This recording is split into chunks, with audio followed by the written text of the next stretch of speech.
Okay, let's unpack this a bit. We've got this philosopher, Giorgio Agamben, recently known for some really strong critiques of power, especially around the pandemic response. Right. But then there's also this deep interest in, like, the good life and classical philosophy. It feels, well, almost contradictory, doesn't it? It does seem like a tension there, yeah.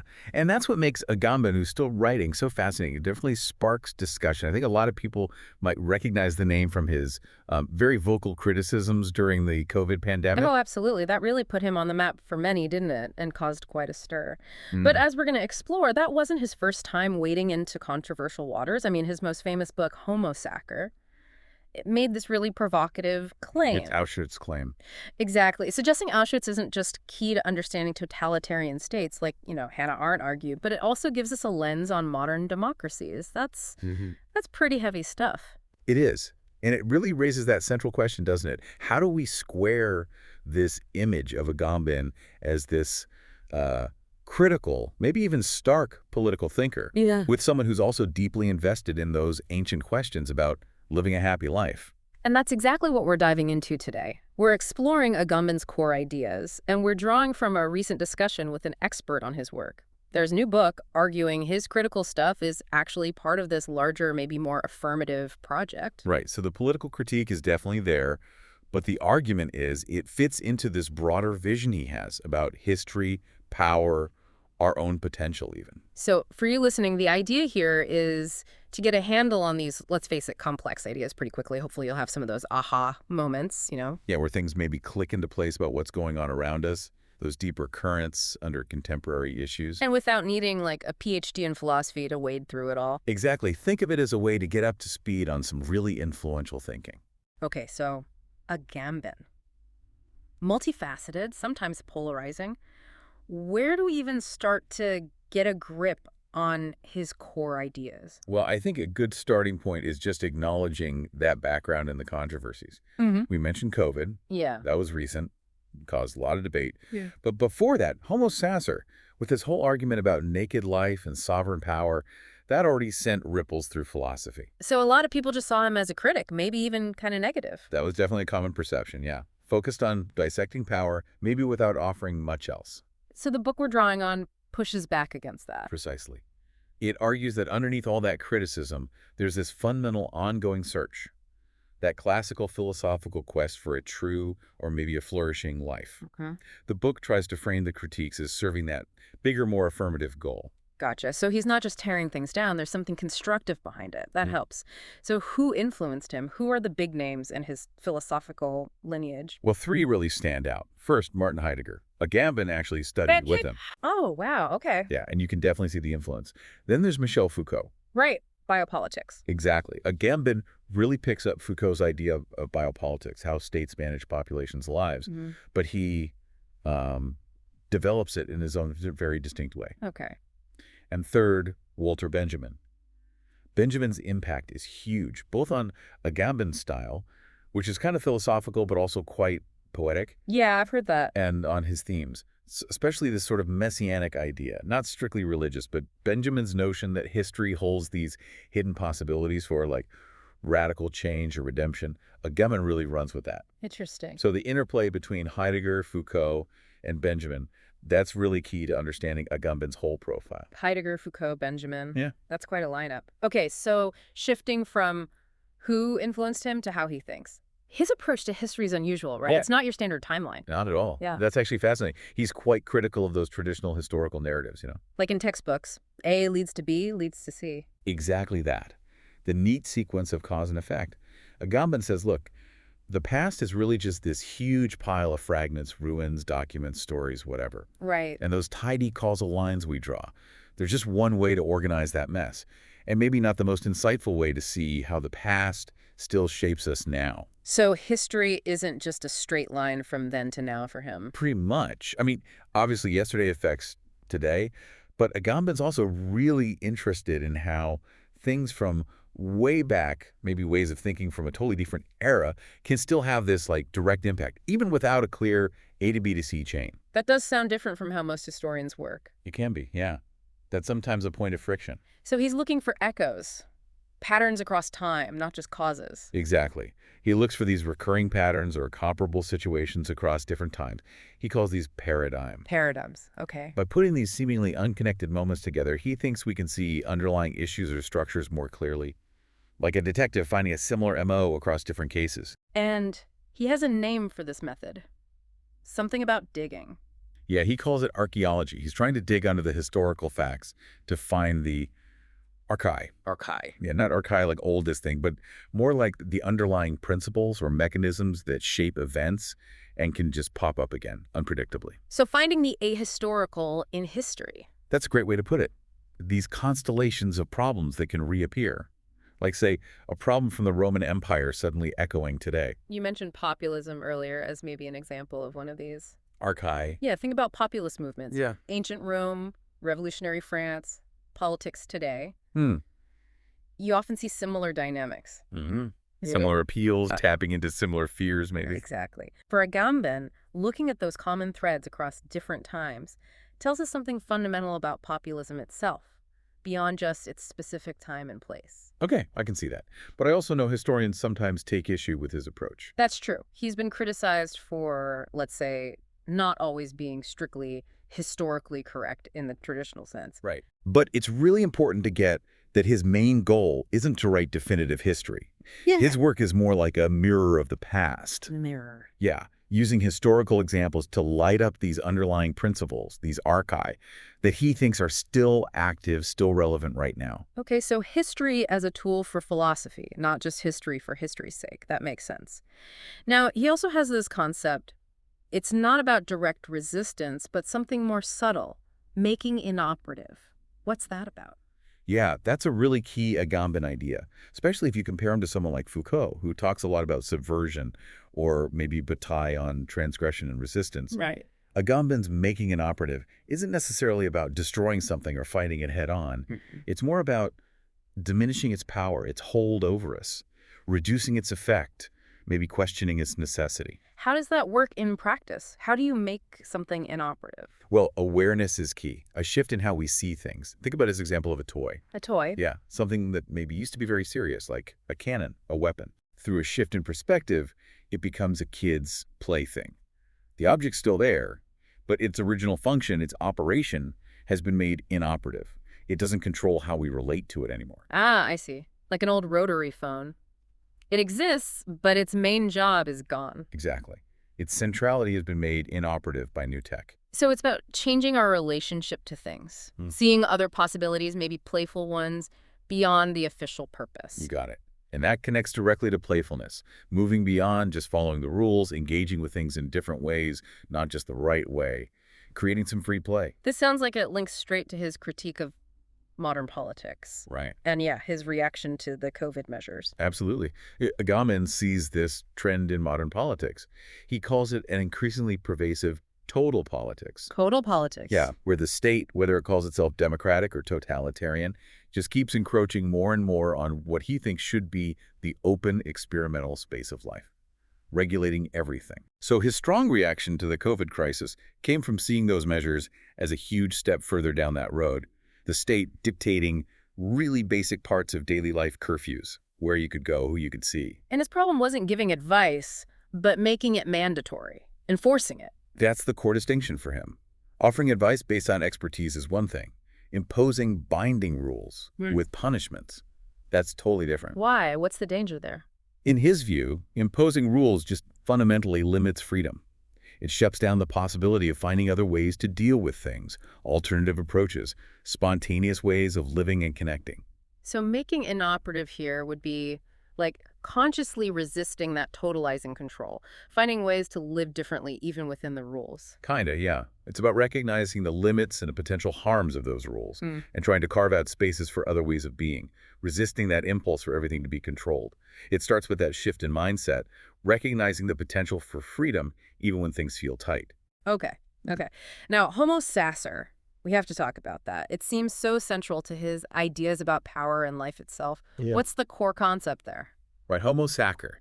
He pulls this obscure figure from ancient Roman law out and makes it this crucial paradigm for understanding sovereign power. The Homo sacer. Yeah, this person who could be killed by anyone but couldn't be ritually sacrificed. It's this weird, paradoxical status. Killable but not sacrificable. That Strange. it is strange, but Agamben says it reveals this hidden logic, how power works, by defining who's in the sphere of protection and who can be pushed out. So the Homo sacer is stuck in this weird limbo, neither fully protected nor, Exactly. And Agamben's big move is arguing this figure, or the logic behind it, isn't just ancient history. He says we see instantiations, examples of what he calls naked life all over. Naked life? Yeah, life stripped bare of political and legal protection, life that exists outside the realm of value and rights.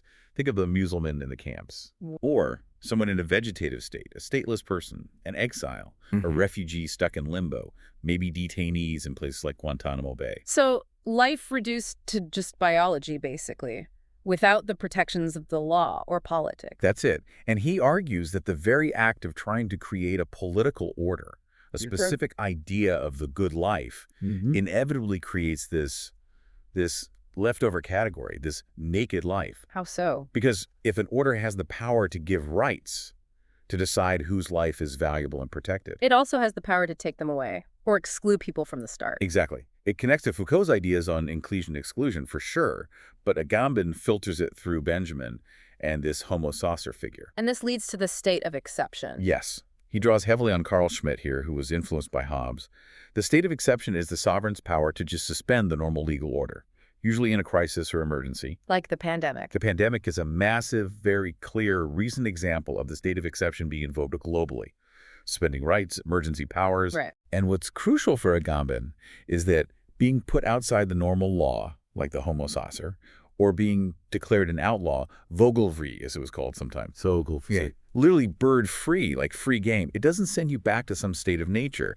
It actually makes you more vulnerable to the power of those still inside the law. It really makes you think.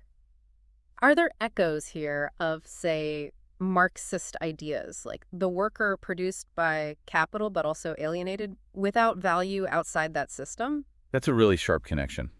While Agamben's coming from a different place philosophically, there's definitely a resonance there. That idea of systems creating and then marginalizing populations, making them precarious. Agamben's focus on naked life brings in that legal and political dimension very strongly, alongside the economic critique you might find in Marx. He knows Marx well, but takes it differently. And he also critiques Hobbes's idea of the state of nature, right? The war of all against all. Yes, he does. Yeah. He argues that Hobbes's picture of humans as naturally like wolves, fighting each other before society, that's not really a natural state. He suggests that war of all against all condition actually happens during a civil war. When an existing order breaks down, it doesn't come before order. Interesting distinction. And he argues that modern politics actually increasingly relies on creating these kinds of lawless zones, refugee camps, Guantanamo not as true exceptions, but almost as necessary parts of maintaining the nation state, places where normal law is suspended. Wow. Okay, that ties directly into biopolitics, which you mentioned he takes from Foucault. What's Agamben's specific angle on that?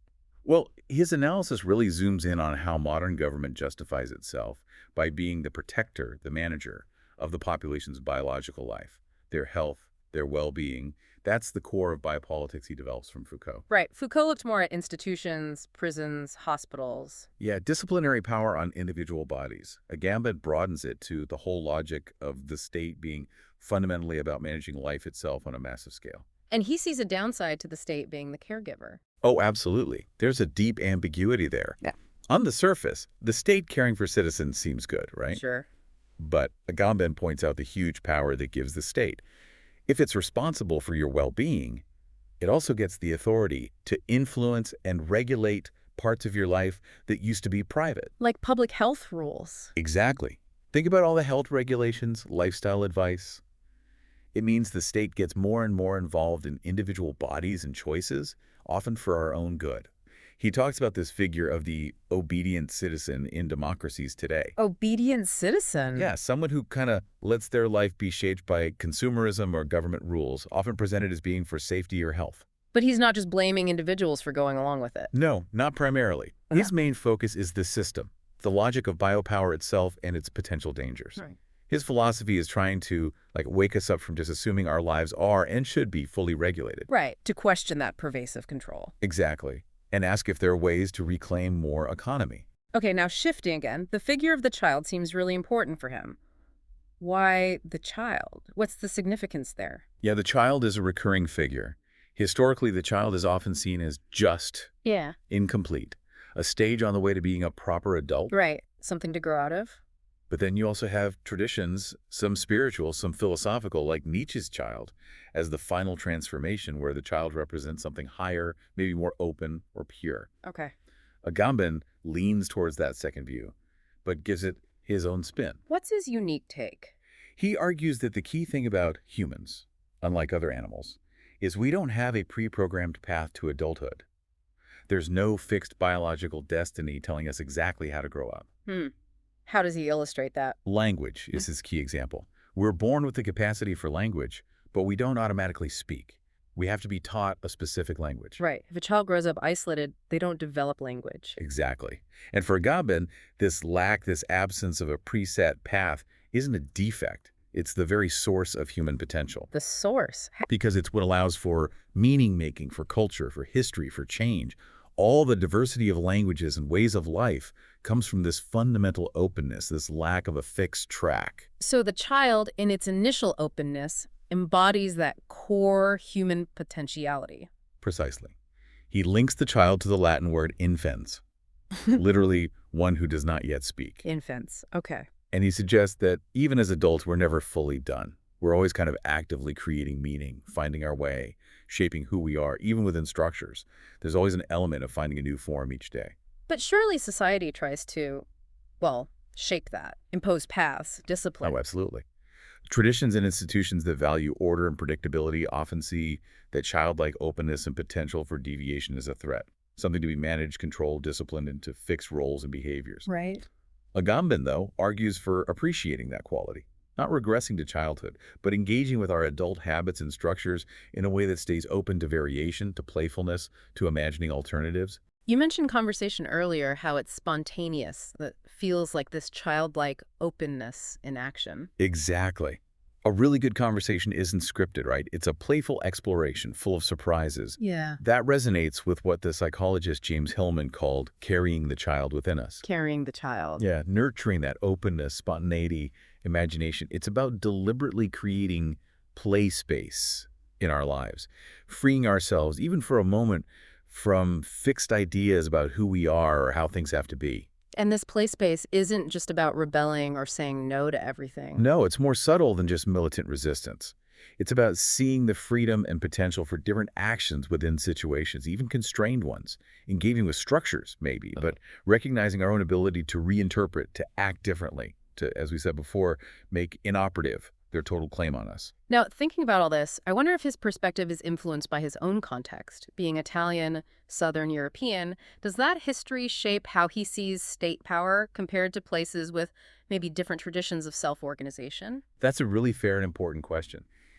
It's definitely plausible that his experiences in Italy, with its specific political history, inform how he sees government potentially overreaching. Yeah. It might look different from a context with, say, a stronger tradition of local control or maybe more suspicion of centralized power.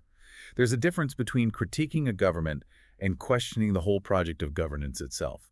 Context matters. Absolutely. So is Agamben ultimately offering like a political strategy, a blueprint for a different society? Or is he more focused on the philosophical groundwork? I'd say he sees himself primarily as a philosopher. His job, as he seems to see it, is understanding the deep principles, identifying these fundamental thought errors that shape how we see the world. Not so much a strategist offering policy solutions. Right. He seems to believe that if we rethink core concepts like life, power, history, that might open up possibilities for different kinds of political orders, but he doesn't usually spell out what those look like in detail.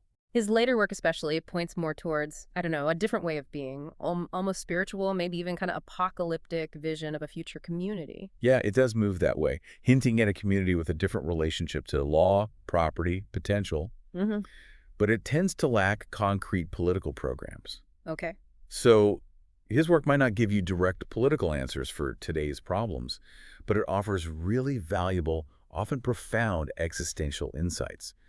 And this compelling way to think about understanding power and maybe creating those play spaces for freedom in our own lives. Okay, so wrapping up our deep dive on Giorgio Agamben, it's clear his project is much bigger than just political critique, isn't it? Definitely.